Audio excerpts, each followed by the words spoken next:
نحمده ونصلي على رسوله الكريم اما بعد فاعوذ بالله من الشيطان الرجيم بسم الله الرحمن الرحيم ام حسبتم ان تدخلوا الجنة ولما يأتكم مثل الذين خلوا من قبلكم کیا اس گمان میں ہو کہ جنت میں چلے جاؤ گے اور ابھی تم پر اگلوں کی سی روداد نہیں آئی؟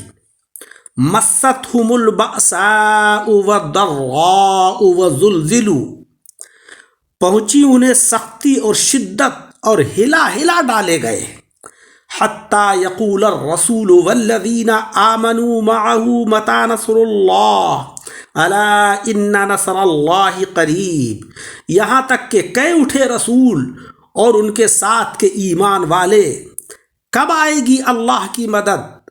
تو سن لو، بے شک اللہ کی مدد قریب ہے۔ اس آیت سے ہمیں معلوم ہوا کہ نیکی کی رغبت دینے کے لیے گزشتہ لوگوں کے کارنامے سنانا یہ سنت باری تبارک و تعالی ہے۔ اللہ تبارک و تعالی نے مسلمانوں کو نیکی کے اوپر برانگیختہ کرنے کے لیے پچھلی امتوں کے واقعات اور ان کے قصص قرآن عظیم کے اندر بیان فرمائے ہیں۔ واعظین کا یہ دستور اسی آیت سے ماخوذ ہے۔ بعض لوگ یہ کہتے ہیں کہ بھائی تم جو 600 اور 700 برس پرانے بزرگوں کے واقعات بیان کرتے ہو، اس سے ہمیں کیا فائدہ؟ وہ دور اور تھا، آج کا دور اور ہے۔ تو عزیزوں، ان حضرات نے جو راستہ اختیار کیا، جو اعمال کیے، اللہ تبارک و تعالیٰ نے ان کو دین کے اندر بھی عروج عطا فرمایا اور دنیا کے اندر بھی ترقی عطا فرمائی۔ اسی لیے خاصان الہی کے واقعات، ان کی زندگی کے کارنامے اور ان کی سیرت کو بیان کیا جاتا ہے تاکہ ہم بھی انہی کے راستے کے اوپر چل کر اللہ تبارک و تعالیٰ کی رضا اور خوشنودی حاصل کریں۔ اس آیت سے دوسری بات ہمیں یہ پتہ چلی کہ نیکی میں دوسروں کی حرص کرنا اور سب سے آگے بڑھنے کی کوشش کرنا جائز ہے، بلکہ باعث ثواب ہے۔ دنیاوی حرص گناہ ہے۔ تیسری بات ہمیں یہ معلوم ہوئی اس آیت سے کہ بغیر عمل کے جنت کی خواہش کرنا حماقت ہے۔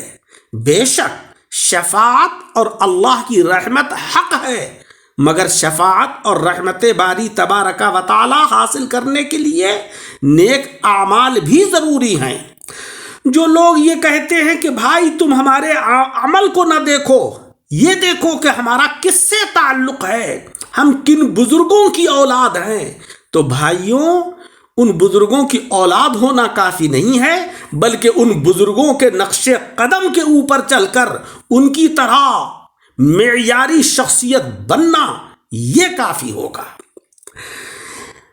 انسان کو چاہیے کہ دینی معاملات میں ہمیشہ اپنے سے اونچے کو دیکھے تاکہ دل میں شیخی پیدا نہ ہو، اور دنیاوی آفات کے اندر، دنیاوی معاملات کے اندر اپنے سے کمزور کو، آفت زدہ کو دیکھنا چاہیے اور اس میں غور کرنا چاہیے تاکہ دل میں بے صبری پیدا نہ ہو جائے۔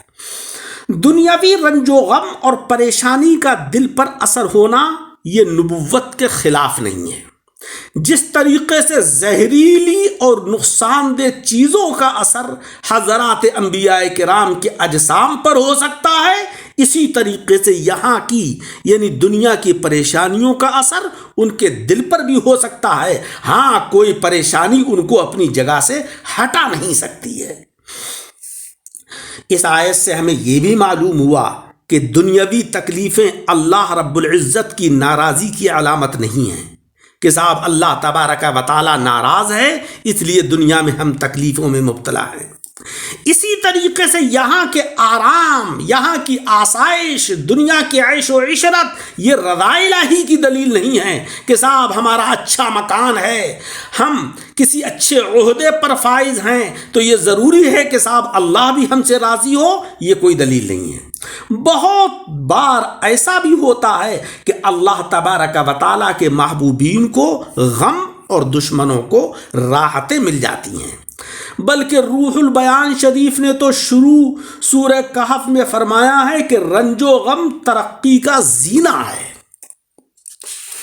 اس آیت کریمہ کی تفسیر صوفیانہ اس طریقے سے ہوگی، یعنی اے راہ محبت کے مسافروں، یعنی اے مسافروں جو محبت کے راستے کے اوپر چل رہے ہو یا چلنے کی کوشش کرتے ہو، کیا تم یہ خیال کیے ہوئے ہو کہ دیدار کے لیے جنت میں بغیر مشقت داخل ہو جاؤ گے اور تمہیں بغیر تکلیفیں برداشت کیے ہوئے اللہ رب العزت کا قرب حاصل ہو جائے گا، تم کو دیدار مصطفیٰ اور دیدار باری تعالیٰ حاصل ہو جائے گا اور تمہیں پچھلوں کی سی دشواریاں درپیش نہیں آئیں گی؟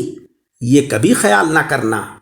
پچھلے مسافروں کو ترک دنیا، ترک وطن، فقیری، مسکینی کی سخت مشقتیں اور مجاہدہ، ریاضت، مخالفت نفس اور عبادات کی سخت تکلیفیں درپیش آئیں اور ان کو شوق محبت سفر کی مصیبتوں سے ہلا ڈالا گیا، جھنجھوڑ دیا گیا تاکہ ان کی استعداد اور قابلیت پوری ظاہر ہو جائے، یہاں تک کہ راہبر اور مسافر دونوں درازی فراق اور مشقت جہاد اور دوری منزل، شوق وصال اور راستے کی دشواری سے گھبرا کر اللہ جل شانہ وعم نوالہ سے مدد مانگنے لگے کہ اے مولا تو ہی ہمیں صبر سے سفر طے کرنے کی توفیق اور مشقتیں برداشت کرنے کی طاقت و قوت عطا فرما۔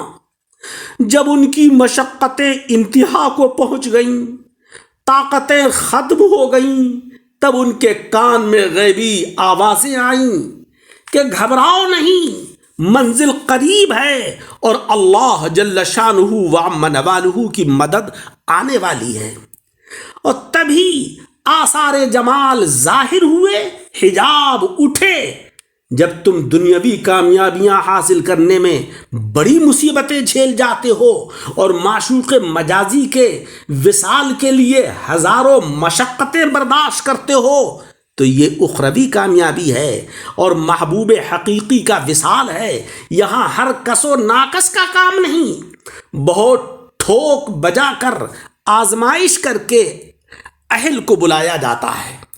کسی نے کیا ہی خوب کہا ہے، محبوب یہ کہتا ہے کہ کوئی آنے نہ پائے اور جو کوئی آ جائے تو پھر جانے نہ پائے۔ اے اچھوں، ہم بروں کو بھی اپنے ساتھ لے لو۔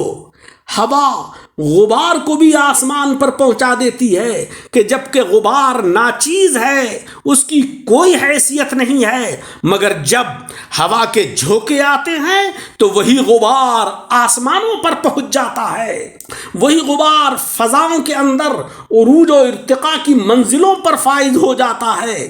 کاش ہمیں بھی وہ روحانی ہوائیں میسر آ جائیں اور ان ہواؤں کی معیت میں ہمیں بھی عروج و ارتقاء حاصل ہو جائے، ہمارے اندر بھی پرواز پیدا ہو جائے اور ہم بھی اللہ جل شانہ وعم نوالہ کا قرب حاصل کر لیں۔